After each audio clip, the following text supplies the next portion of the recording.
Hello! Happy Friday! It's Aloha Friday. A day in my life as a little girl na abot sa Amerika. Dugaya na ato ay going on 33 years. I actually love living here. Why marites out here? Mga on-world money. With love from Pennsylvania. Thank you, Sis Banji. Nami kaya mong money.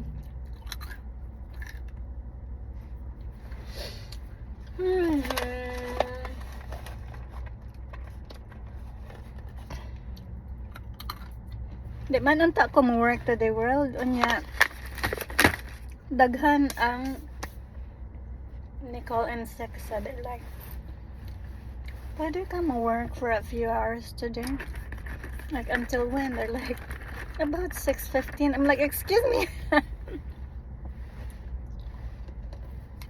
Okay lang.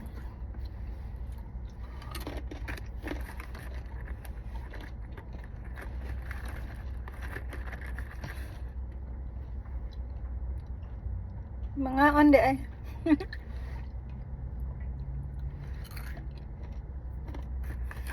What ko'y bound today? Manila World. Nidaot na kaayo si Pineapple Princess do. Oops, sorry. Okay na nang nidaot ay kay. Bahalag daot basta kusgan out char. Di bugat ang tiyan ba?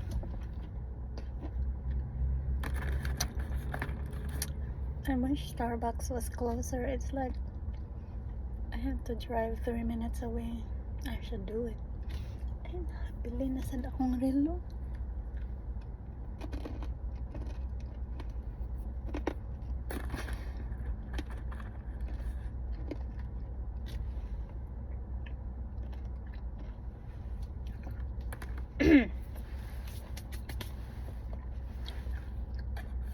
Sorry. I have to eat something before I go to the office kay once I'm there daghan kayong paperwork world. Ayaw mo pag abogado ah.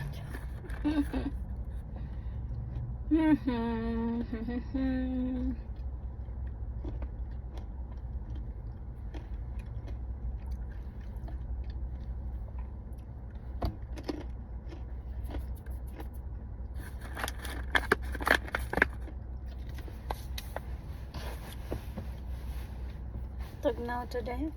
Basa pa gid akong buhok.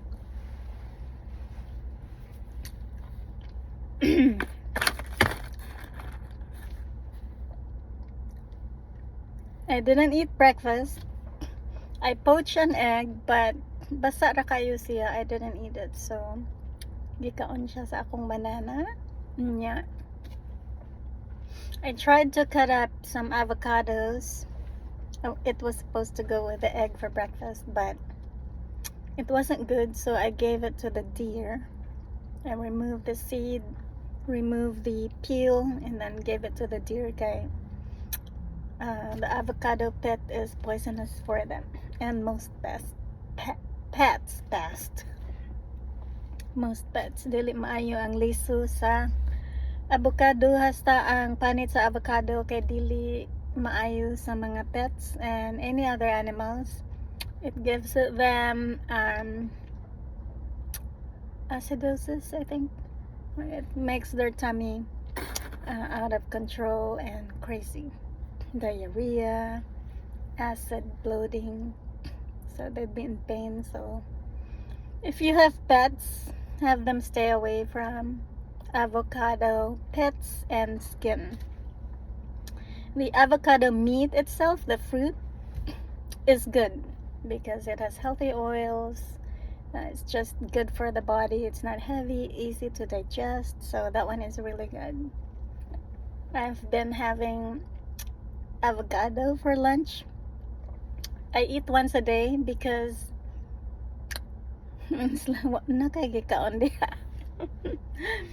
but I only eat once a day these days because I don't get hungry, So basically, you need to watch out for your body. So I don't get hungry, so I only eat when I'm hungry. And when I'm hungry, I want to make sure that everything is good. Good fat, good sweets, good, not processed sweets. Meat, if there's meat, then make sure it's good meat, well cooked. No pork. Pork is bad for you. But if you cook it and you cook it well, it's okay once in a while. But anyway, yeah, I only eat once a week. I have my clove water. Have a bottle of water. I put 4 or 5 cloves in it, and then I let it sit overnight. And as soon as I wake up in the morning, I drink like just half a glass before I drink my coffee. So it works on your body, cleanses your body. It's antimicrobial, and it's also good when you brush your teeth. I use clove water because it kills bacteria inside and out. So that's what I do, and I don't eat until 2:30. That's when I get hungry. And again, I have avocado. Sometimes I have like 5-10 pieces of peanuts just for something, peanuts aren't bad for you. This one though is really sweet, but I have 10 pieces. It's not gonna hurt the body. We need sugar too. Anyhow, that's what I do. I don't get hungry, so if the body's telling me it's not hungry, I'm not going to feed it, because that means it's working on the insides and cleaning the guts. And lain kaayo ang paminaw nga kanang magsigi kag kaon unya kanang wala ka gutma, kay everything sits there. The system inside doesn't have time to work on that, so it sits there. That's why you feel lethargic, you feel tired, because your digestive system is working way too hard to try and get to the next set of food that you just put in when it's still working on the others. So it gets confused. That's why you get a stomach ache. You don't know why you're feeling sick, and you're tired all the time, fatigued. That's why.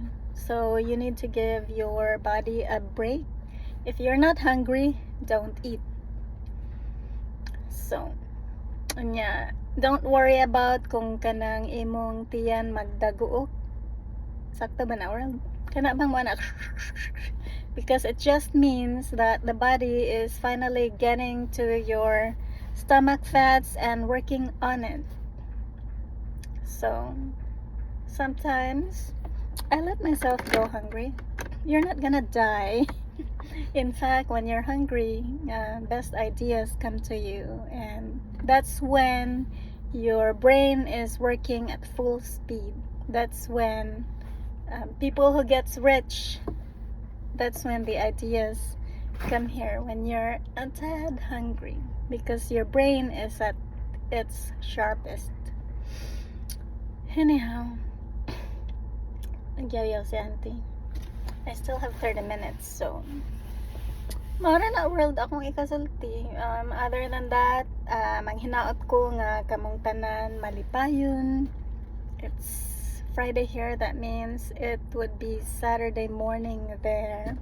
And again, I hope you have plans, have fun, take a few moments, half a day, few hours to sit with a friend, sit with your husband, just relax and talk, and put down your phones and talk without that phone on your hand.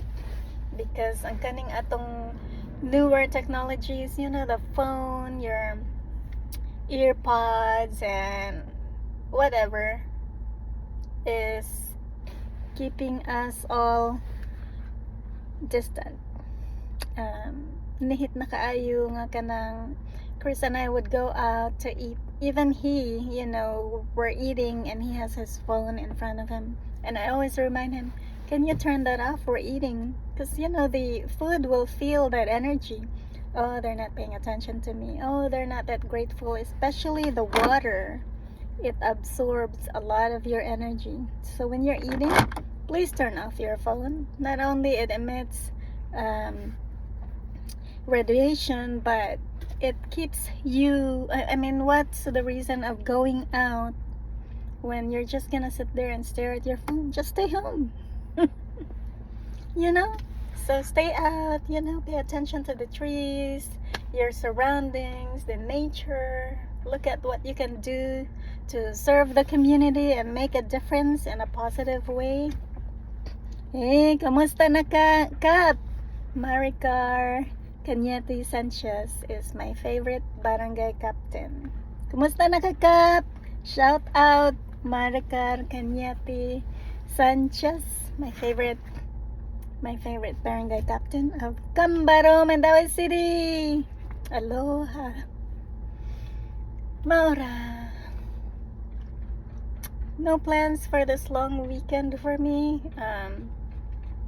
We're probably gonna go like lumber shopping for the house and other stuff like faucets, fixture, tubs, you know, those kind of things for the house, because we're gonna resume on sa atong pagpanday, you know, sila while I go at work. Mangumpra man unta mi pag last weekend, this last Saturday unya, doon na may bomb threat sa Home Depot. So wala mi nangadto kay gi-evacuate nila ang Home Depot, ang employees. Gi-block sa mga pulis ang kanang area, so no one can go in. Murag it was just a disgruntled customer maybe, I don't know. Pero dire they take it very seriously, kay even kanang mga pusil, mga you get a permit, or even without a permit, there is a Texas, it's not illegal to walk around with a gun right here on your head, as long as it's visible. You can also get a license for carrying it concealed. So you know, you need to just assume that everybody driving around or walking around has guns. So it's open, anyone can have it. I like it because, you know, I think it makes it safer, and if someone gets to you, may gid nang makabaw sa gid ka na. Yeah, so Dad left me a whole bunch shotguns, yun ang mga nandun na ko'y collection. Tagsara ko mag-practice kay man good na sa pikas bungtod ang among range, kay you wanna make sure layo siya sa mga silingan, no? So, and layo sa deer, sa among mga beehives, birds. So, tagsara ko mag-adtuan. But yeah, it's good to always be prepared, and women always know self-defense.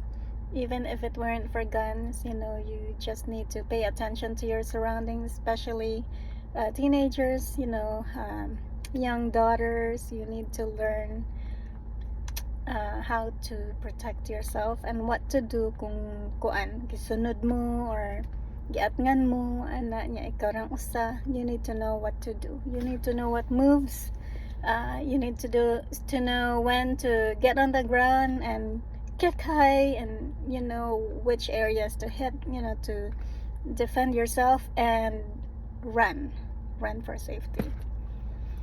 Anyway, maura na ako ikasulti. I'm going to go in now kay nag-WhatsApp. Kana bang na dili pa nimo time nga mo adto ba niya? Sige na sila glili. Klaro guys, camera ba? Bitaw. Amping ang tanan, especially next week.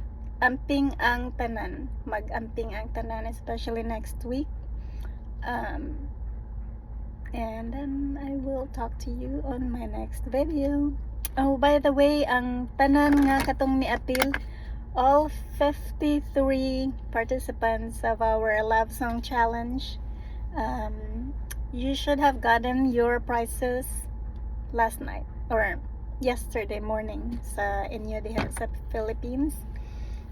If you didn't get any, let me know so I can send you the receipt. But check your GCash account and naa na mo'y pamugas. Ang uban nakapalit na gani. So, congratulations everybody. Thank you for participating. Watch out for our March challenge and please continue to share and be kind. Love you all. Aloha.